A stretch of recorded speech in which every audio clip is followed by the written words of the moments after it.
Hi everyone! Welcome again sa aking channel. For this video, ang ituturo ko sa inyo ay yung continuation ng Unit 5 which is all about the logarithmic functions. This time, the lesson is about the conversion of logarithmic equation into exponential equation and vice versa. This lesson is important and prerequisites in order for us to solve logarithmic equation as well as exponential equation then. The basic form of logarithmic equation is the logarithm of base b of n is equal to x. Ang basic form naman ng exponential equation is b raised to x is equal to n. Makikita natin yung mga bases sa dalawang form. Sa logarithm, ang base ay subscript ng log. Sa exponential naman, siya yung actual base. With respect to the number or n, sa logarithm, siya yung number after ng logarithm. Sa exponential naman, siya yung number na nasa kanan ng equation. With respect to logarithm or the exponent, sa logarithm, siya yung answer na nasa kanan. At sa exponential naman, siya yung actual na exponent.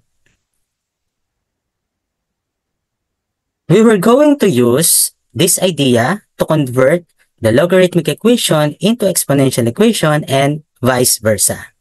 Let's have some examples.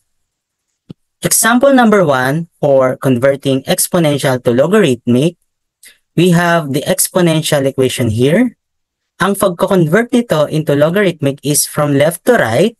We're going to write log of base 5 of 625 is equal to x. That is, log of base 5 of 625 is equal to x. One more example. Example number 2, we have exponential. Iko-convert natin into logarithmic. Starting from the left, we will write log of base 3 of 1 over 9 is equal to x. That is, log of base 3 of 1 over 9 is equal to x. One more example, example number 3. 7 raised to x is equal to 0. We will start on the left side. We will write log of base 7 of 0 is equal to x. That is, log of base 7 of 0 is equal to x. One more example. Example number 4, for converting exponential to logarithmic, we have 10 raised to x is equal to 1,000. We will start again sa left. We will write log of base 10 of 1,000 is equal to x. Again, that is log of base 10 of 1,000 is equal to x.